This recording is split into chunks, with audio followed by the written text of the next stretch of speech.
Board members, we're going to get started. We definitely have a quorum here.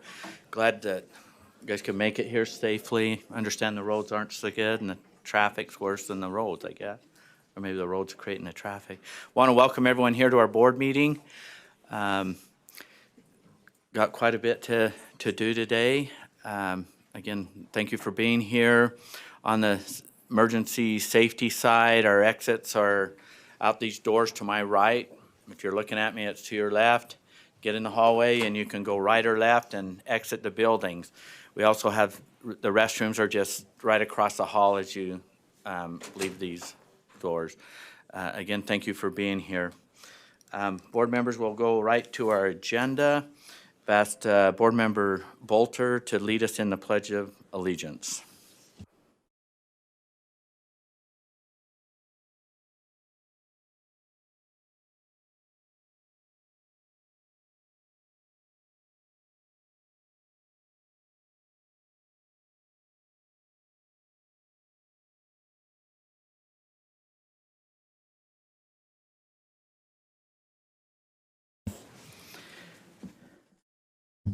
Thank you. Next, we'll have our board member message from Board Member Linda Hansen. There we go. This is a hard one, and I'm not very good at goodbyes, but Mark said I could say anything I wanted for 10 minutes, right? I got to tell you, my son, my oldest son was always really, really emotional, and it always caused him a lot of embarrassment when he was younger. And then I noticed by junior high, he wasn't so teary anymore, and I asked him how he got over it, and he said, my sixth grade teacher told me whenever I felt like I wanted to cry, just to pinch my ear just as hard as I could, and it would stop it. And he said, so I learned to do that. So if I pinch my ear, you guys know what I'm doing. I wanted to talk a little about a couple of things. A week or so ago, I was online reading, and someone made a comment. They were talking about the scholarship changes for higher ed, and they said, you know, kids, every kid has every chance to go to college. They're at the same schools, they have the same counselors, everybody has a chance. And I thought, you know, I used to think that, but I've changed my mind. And so I reflected a little bit on why I changed my mind, and then I wanted to tell you guys a story. I have a neighbor out in West Valley who's I've had for 20-some years. And she's just a lovely person, and her family's about the same size, about the same age as my family. She and her husband just a little bit younger. They, live in the same neighborhood. We just have so much in common. And she grew up in Vietnam. And sorry, Lorraine's got me handled here. She grew up in Vietnam in a very war-torn place. And, it never occurred to me that she was that different than I was, except maybe in language, until one day when I asked her how she got to America.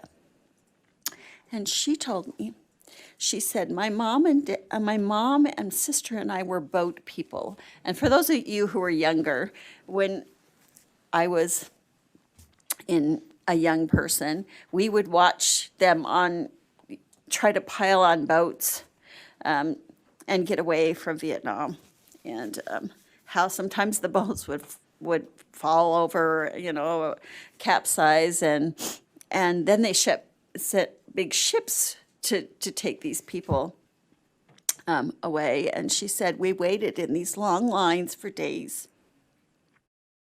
And she said, when we finally got to the front of the line, there was only one spot left. And my mom said, you go. She was like 11. She said, you go and we'll take the next one. And so she said, so I went, and they took the next one, and it went to the Netherlands.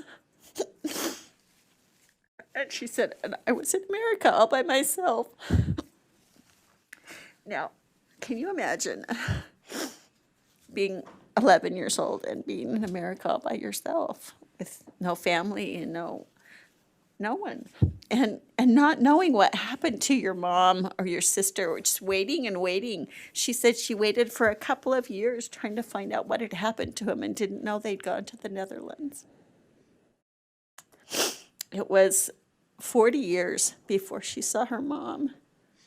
She said when she finally contacted her mom said, "We'll save the money, we'll get back together." And it was 40 years.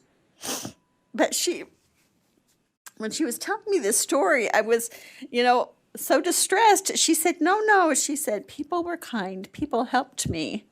And so she ended up in California, and then she got married and ended up in Utah. But she was very distrustful of government. And one day I could see her, she was coming up my walk, and she was just trembling, and I couldn't understand what was going on. I opened the door, and she said, "It's for my daughter. What are they going to do to her?" And she handed me a postcard, and it was just a postcard asking her daughter to be on a jury duty. And so I explained it to her. I said, "No, really." I used what my parents always told me. "Oh, it's an honor to serve, right, on jury duty." And she's like, "No, no, no." And I said, "Well, there's a little box here. She doesn't want to do it. She can just check that she's not available." And she goes, "No, no, we can't do this," right? Because she was just so distrustful of government from the experiences that she's had. And, when it came time for her kids, her brilliant kids, who were always getting awards in school to go to college, she would not fill out the FAFSA. She would not allow them to fill out the FAFSA because she was too afraid. And so her brilliant kids did not go to college. My kids did, but hers did not. And so, often we think that our lives are similar to other people's, but we don't realize what they go through and that they have such a different perspective. See, I spent all of that time thinking she was so much like me when she really had such a different view of the world. And so I just wanted to share that with you. The other thing I wanted to say in leaving was, I used to sit back there, and one of the reasons I ran was because I never heard anybody talk about how what the board was doing was going to affect special needs kids. And so the past 5 years, I've tried to speak up for them, and I begged and I pleaded, and I've shed a lot of tears here at the table. And this week, parents are calling me, and they're shedding tears because they're afraid no one is going to speak up for their kids. Please do not forget them. Sorry. Please, they're 13% of our population, and often we just don't think of how what we do affects them. And I know you'll remember them. Mark has promised me, right, Mark? He's going to remember.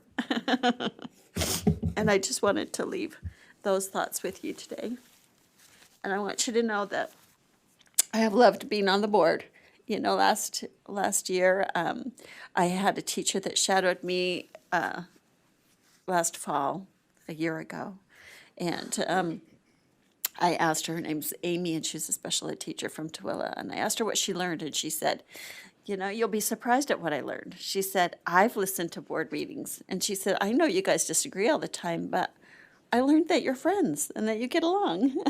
She goes, "That was the most shocking thing to me. It's like you guys talk about stuff at board meeting, and then you go and have lunch and talk about your families and your friends. And we are friends. And I have loved all the board members that I've served with.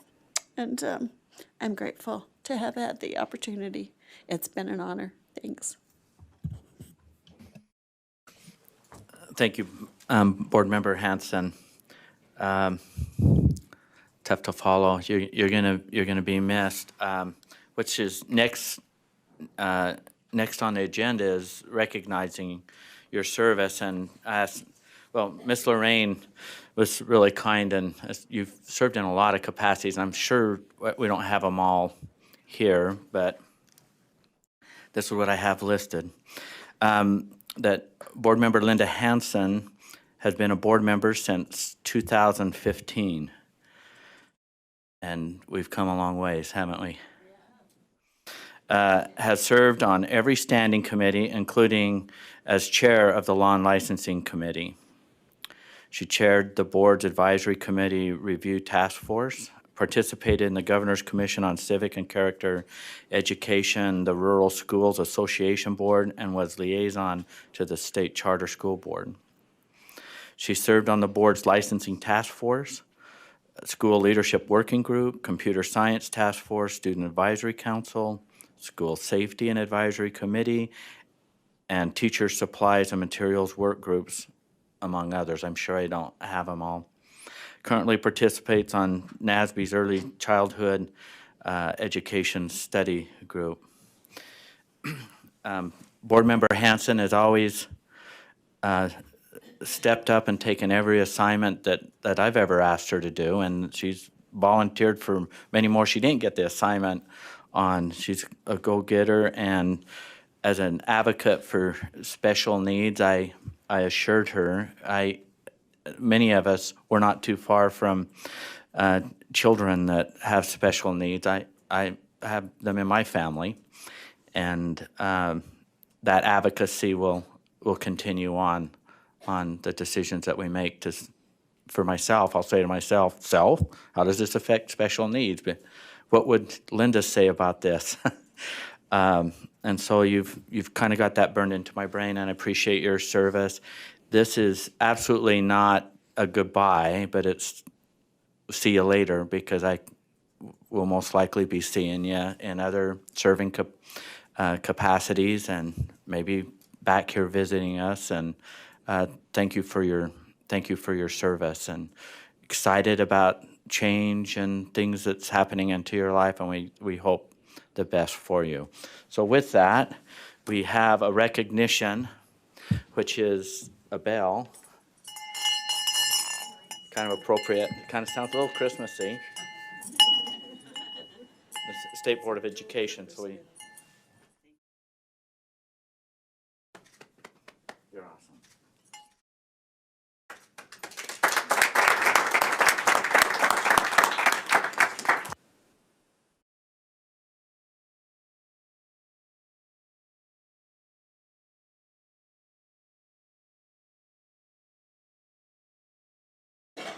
Well, I've got to see my agenda here.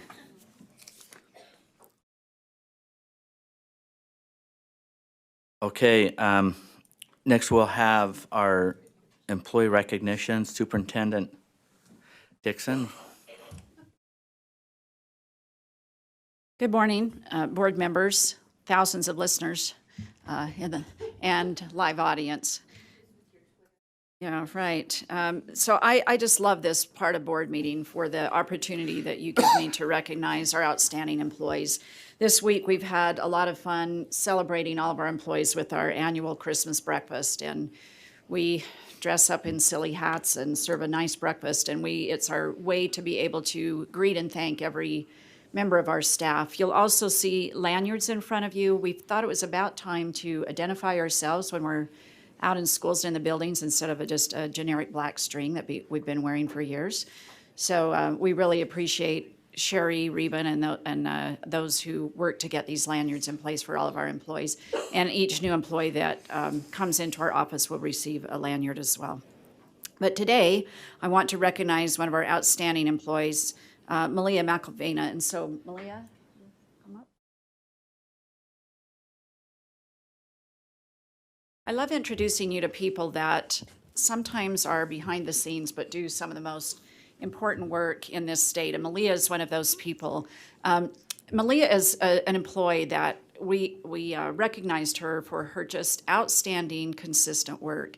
She's innovative, she's a problem solver, and Malia is the kind that when you're dealing with data and statistics where she works with Aaron Bruff and his team, people are always saying, well, let's skip Malia. Malia can figure this out. Malia can do it. And there was evidence of that just the other day when I was walking around giving lanyards, and people were huddled in her office where she was trying to figure out how to display the new data in RISE along with SAGE so that it was readable and usable for the public. And that's typical of Malia. She serves on a lot of committees, and her insights are awesome. She's just one of these people that's quiet but so wise. When she speaks, people really listen. And I would refer to E.F. Hutton, but most of you are too young for that reference. So we congratulate Malia, and as you know, we've challenged her to take 8 hours of admin leave. Erin said that's not something that she ever finds time to do, and has a parking place and all of those things that come along with it. So I present Malia to you and congratulate her as our Employee of the Month.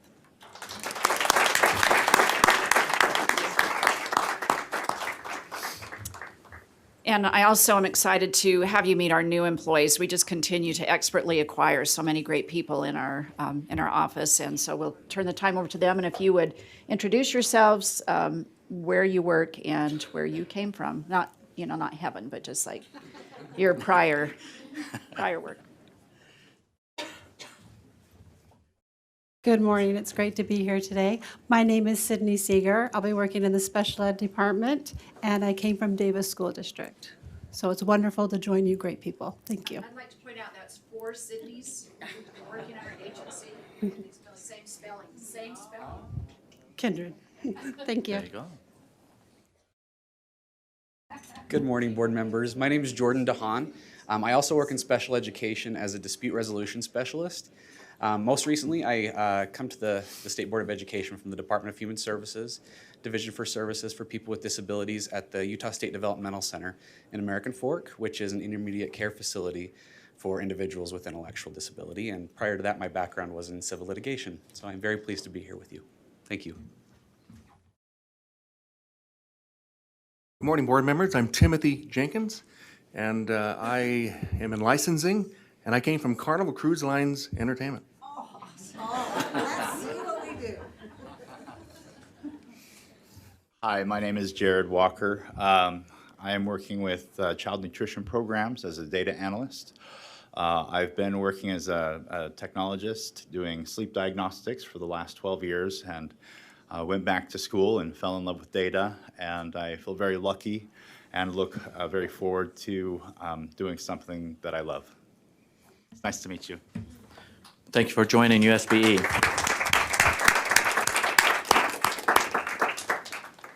Thank you. I would like to invite Karen Tolley to come up on an acknowledgement of our student artwork. Good morning. I'm again representing Kathy Jensen, who had the opportunity to go to California to attend some football game that's happening tomorrow. So hopefully I'll do her well. So today we have student artwork from 4 BTS ALP schools. On the right side here, this large quilt-looking piece is from Stansbury Elementary in Granite School District. Stansbury is a very large, diverse school, and the visual arts specialist, I remember her name, Erin Esplin, wanted to help the students realize the importance of each individual and also realize the importance of stitching together their school as a family. So this is their family quilt. This is only about half of the school, and by the end of the year, she hopes to have the entire student body represented.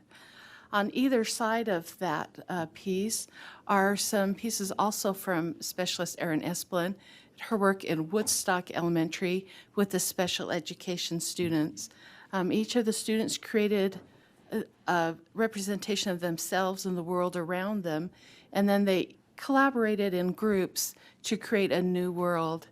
And they're just very cheerful and beautiful. I hope you have a chance to look at them a little more closely. On the east wall, from Benyon Elementary in Salt Lake School District, visual arts specialist Paul Heath helped first graders create autumn. They were studying the seasons, and they used a cubist, I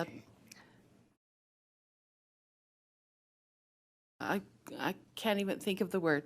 They used cubism to recreate autumn trees. And to the right of that, sixth graders were learning about Egyptian cartouches and how pharaohs would spell their name in hieroglyphs. And so each student was asked to create their own name in hieroglyphs and create their own cartouche. And at the very back, from Amelia Earhart Elementary and Provost School District, the students were shown this drawing, this piece by Georgia O'Keeffe, very different from her style. This piece is called Ladder to the Moon. I'll show you in the back. And each student was asked to think of their own way, devise their own way that they could get to the moon. And so using watercolor and applique, they have each devised their own way, whether it's on a balloon, jumping on a trampoline, or my favorite, a trampoline on a balloon. So I hope you will enjoy this month's student artwork. Thank you. Thank you.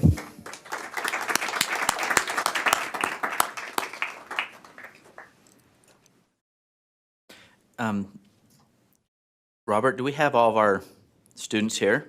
We do. Oh, very good. We'll invite Robert Austin, our social studies specialist, to come up and introduce our education highlight. Good morning. I'm Robert Austin, the K-12 social studies specialist. Delighted to be here. In the southeast corner of this boardroom, you have an exhibit on George Catlin. Catlin's work is in the National Portrait Gallery at the Smithsonian. Some of you may have seen it.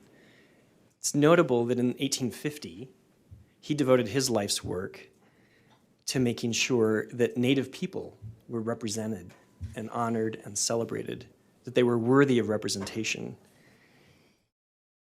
Flash forward 170 years later, and you have a student who believes that George Catlin's work is worthy of representation and memory and story. And the connective tissue between those 170 years and all those generations of people is a program called Utah History Day, which encourages students to make choices about the kinds of ways they want to celebrate and learn more about history. And probably the driving force that keeps that program alive and well is my esteemed colleague and friend, Dr. Wendy Rex Abbott, who is with the Division of State History in the Department of Arts and Museums, where Utah History Day is housed. And so Wendy is here today to introduce staff and, more importantly, some amazing students who have gone on to nationals that we can celebrate today and hear a little bit about the work they've done. So, Wendy, if you please come up. And she deserves a round of applause, ladies and gentlemen.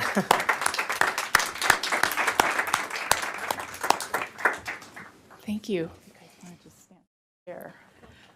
Thanks so much for the opportunity to be here today.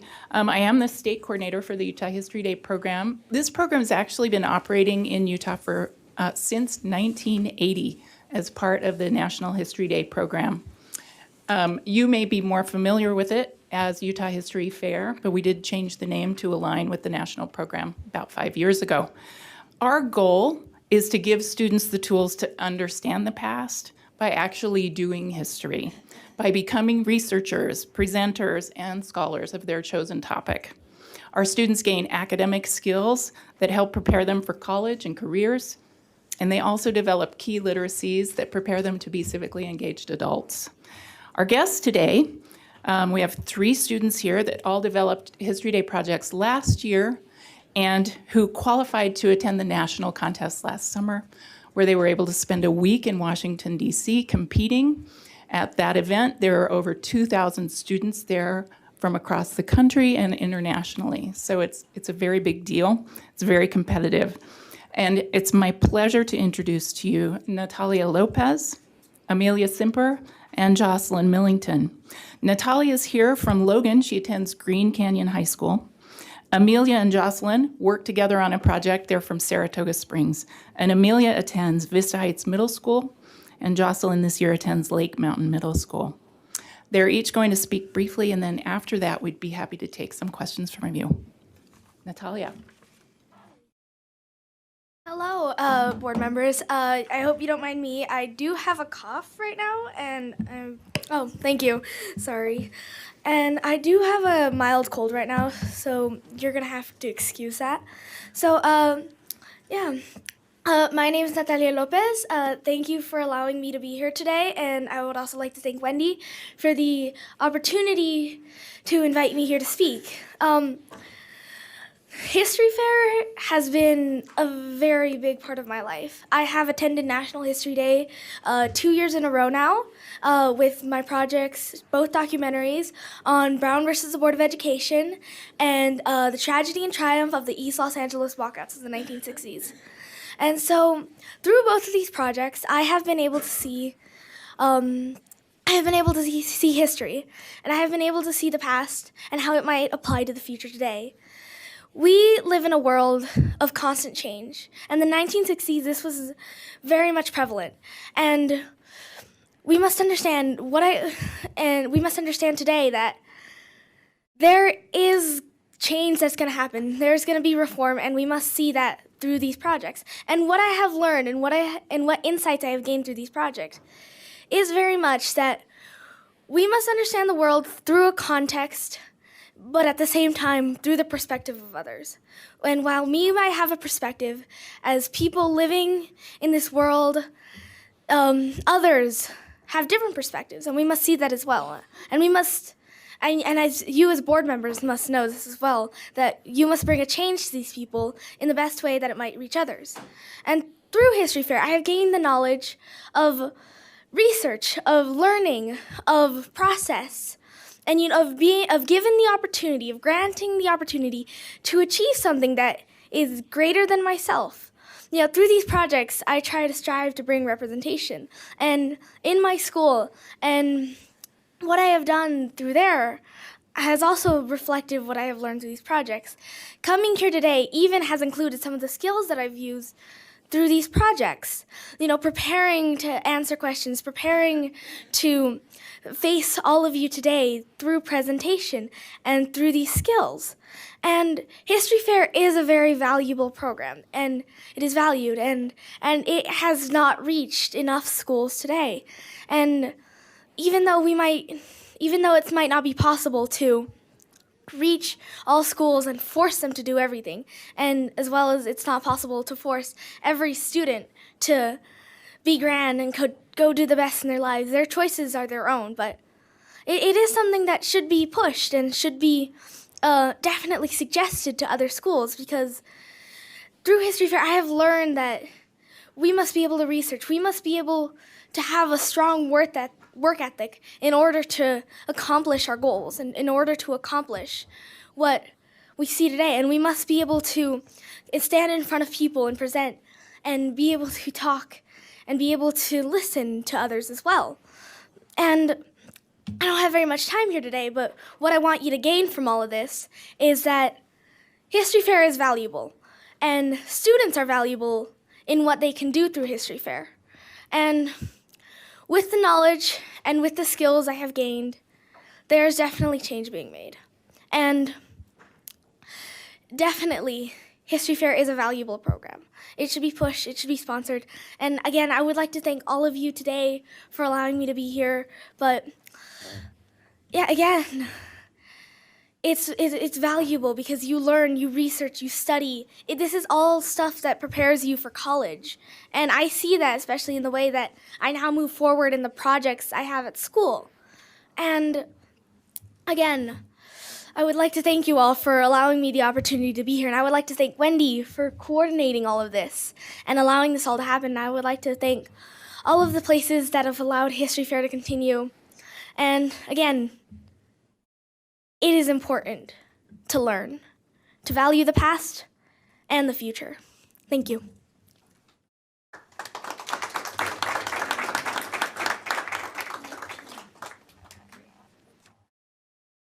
Okay, so I'm Amelia Simper. And I'm Jocelyn Millington. Oh yeah. So our project last year was called The Modern Reach of Henrietta Lacks. We did a group performance together, and it led us to the national levels. We were introduced to National History Day by our 8th grade history and language arts teachers. Competing at National History Day regionals became a graded assignment in our honors classes, which we worked on throughout the school year. About once a week, our teachers would give us free rein to work on our projects. At first, this seemed huge, but as regionals neared, we were allowed more time in class, and that time became like really well used. Our research started out with reading a book called The Immortal Life of Henrietta Lacks by Rebecca Skloot. This was the main base on which our performance was built. As we went from source to source, whether it was a picture, book, website, or news article, we not only learned about our topic, but we learned how to learn and to research. Our teachers allowed us to teach ourselves, stepping in when we needed it, but mostly letting us run our course. We were taught by hands-on experience how to fact-check and properly collect information. We learned how to find key details and how to tell a story to teach a point. This was a really long project. We had the majority of the school year, almost 6 months, to finish our project. As the timeline progressed, so did our love of the program. We began to wish for all the time in the world so that we could truly understand the topic. Each time we thought that surely we found enough, we discovered something new and important. It was almost like something was pushing us to teach about Henrietta and tell her story. There was always something more to learn. Over that breadth of time, we created a 5-page bibliography, read, and organized, and took in-depth notes on over 20 sources. This was a really good lesson on how to get into the fine details of a story. We also compiled and wrote and revised and revised and revised again a 9-minute long script, and then wrote a process paper on our experience throughout the project. That may not sound like a lot, but adding on homework and extracurriculars onto that really makes each day a mountain to climb. We both are athletes and play at least one musical instrument, not to mention honor students. The thing is, since we had more to do, we learned how to prioritize. Time management was probably the skill we best developed through NHD. We met our deadlines and pushed forward. As we discovered new skills, our friends enjoyed the challenge as well. Many of our classmates chose events everyone knows about, but the ones who found a truly unheard of event or person turned it into a passion project and went to great heights with it. You can't make something special out of event and teach others about it if everyone knows everything already. The people who chose events they didn't know how to research or were unfamiliar with were the ones who grew the most. By choosing something you didn't know how to do, you admitted that you didn't know everything and had room to improve. It was taking a bigger risk, but it had a bigger payout. The more you didn't know, that much more you learned than others. In all actuality, everyone who participated found out how to use old and new skills to expand their knowledge. This experience took a considerable amount of effort, but our final project was worth it. We put our hearts and souls into the project and discovered passions for subjects that weren't exactly our favorites. Before 8th grade, history was probably our least favorite class. Being told what, when, and how to research never let us learn all that history can offer. It really drove people away from history and its benefits. We could never love learning because we didn't know where it could take us. Being able to research what we wanted to and just be given some guidelines and then set loose allowed us to experience history in a new way we had never thought of before. Being given the ability to choose really hit home the truth that everything is history. We'd known that before, but never fully understood it. This experience broadened our horizons and changed our view on research, and gave us a love for exploring new topics that we're interested in. History is something that is taught everywhere. National History Day taught us that history isn't just textbooks and lectures. History is constantly happening at all times and is influencing the world around us. You choose what your history is about and can make it your own. NHD gave us a love of learning and research, and we changed in ways we never thought possible. We hope this experience can continue for the future students as well, and wish for our history to involve more National History Day.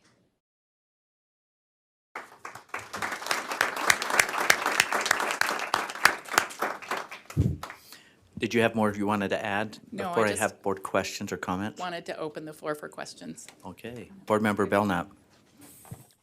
Thank you, Chair. First of all, I'm just going to age myself because when I was talking to these young ladies before, their mothers were sitting with them, and I wasn't sure who were the students and the parents.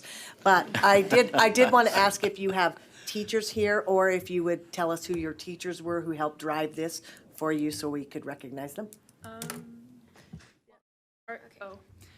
Our teachers aren't here today, but Mrs. Callway at Vista Heights and Mr. Roberts.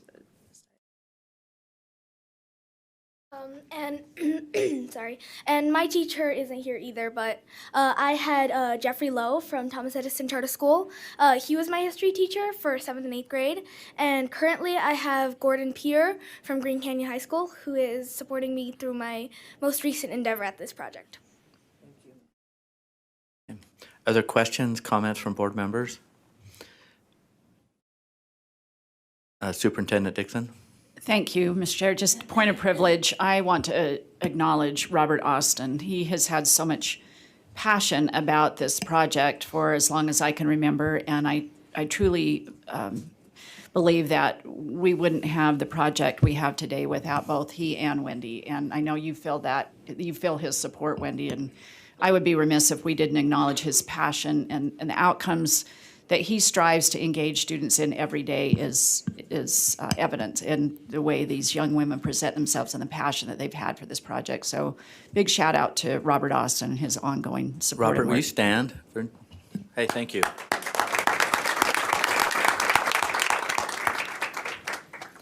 Okay, Board Member Mike Haynes. Thank you, Chair. Girls, you're amazing. That was fantastic. I want to know from each of you what you'll remember most from this experience. Was it the learning or the opportunity to present what you learned or something else? What was it that you'll remember 20 years from now when you look back on this? I'll probably remember two things the most: the actual experience of learning, spending time with my best friend and actually learning about what we wanted to. We were able to delve so much deeper. The second thing was probably when we were at state and we heard our names being called. All right. We were expecting to be an honorable mention, so when they said that we weren't, we're like, oh, we're not going to be going, and then they said our name for nationals, and that was an amazing experience. All right. I think for me, the thing I would probably remember most, I guess, is, well, it's the entire experience. It's going through the research and, staying up late some days and working on my documentary and, going through the levels of competition. And for the first time, about 2 years back, experiencing being able to go to Washington, D.C. and, for the second time as well. That's also an experience as well, realizing that suddenly, wait, you're going to go again and that you're going to be able to do this all over again, except this time you've learned more and you can actually appreciate what you're doing instead of being nervous all the time about actually succeeding. But yeah, I think it is the experience and just in general that I will probably remember. All right. Yeah, I'll probably remember that moment in state when we got our names called. That was really cool. And then as I've done more projects in other classes, I've noticed when I'm researching different topics and stuff and just searching for whatever information I'm trying to find, it's made a little bit easier because we spent so long on this the history project that I just know that my research skills have gotten so much better for finding new stuff. Fantastic. Well, congratulations to all three of you. You have a great light about you. You're brilliant, and I hope that you find opportunities to mentor others and share what you've learned and inspire those friends of yours and people that you associate with. Congratulations. Board Member Cindy Davis. Did you by chance track how many hours you have spent on this project? I sort of did. I know it was over 100. Wow. I rounded down.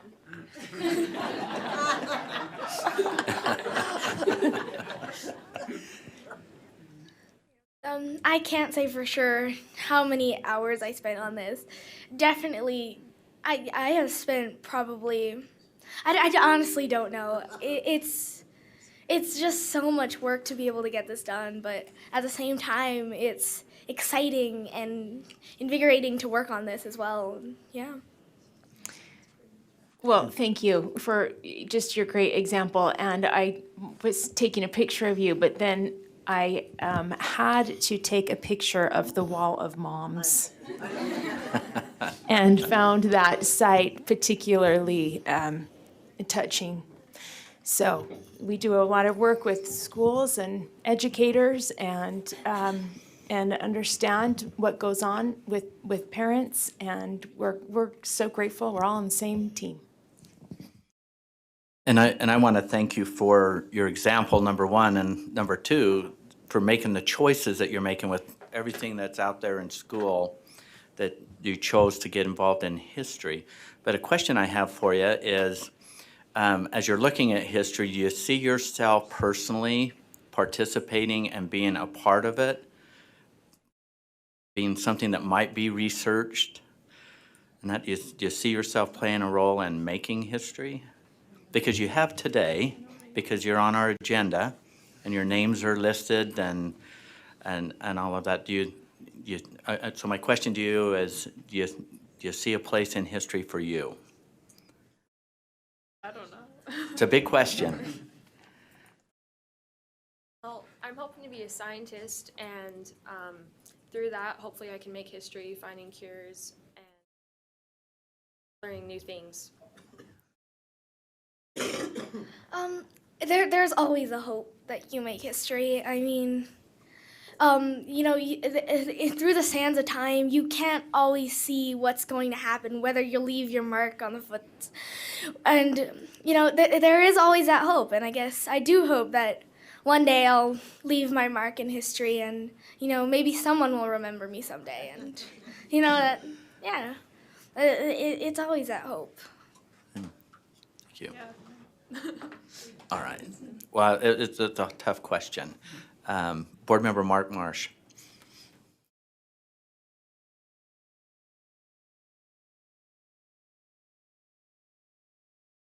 Yep.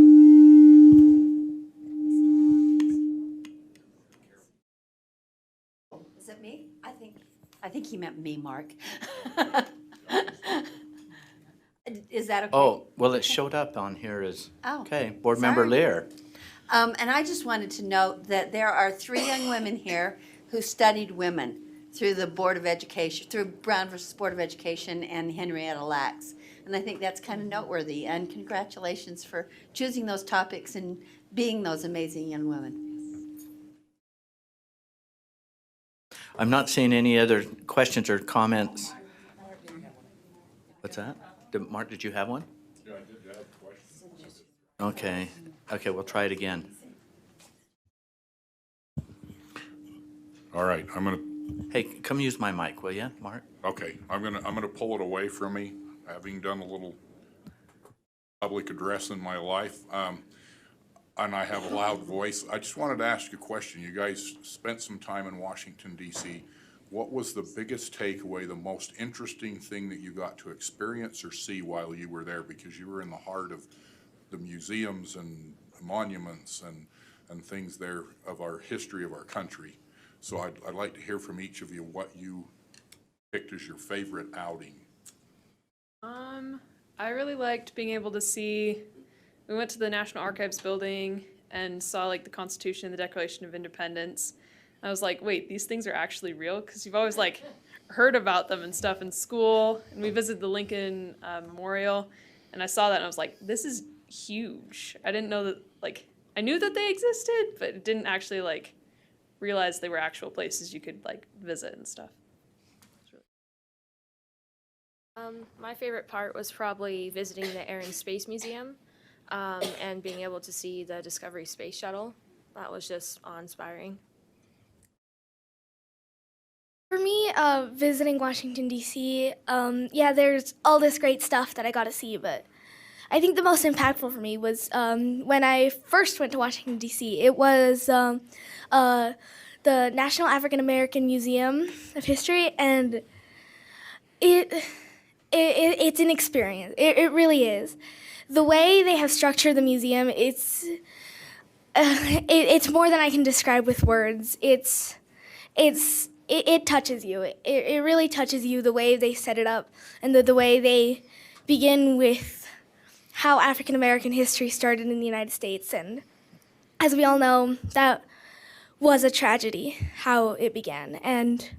But from there, it brings you up. It literally takes you up through the building, and as you continue to rise through the levels, it brings hope that there is a future. Yeah. Thank you. Okay, I'm not seeing any other comments or questions. So students and parents, Robert and Wendy and teachers and all those that support, thank you for being here today and being a part of our board meeting. We hopefully have safe travels, and thanks again. Thank you.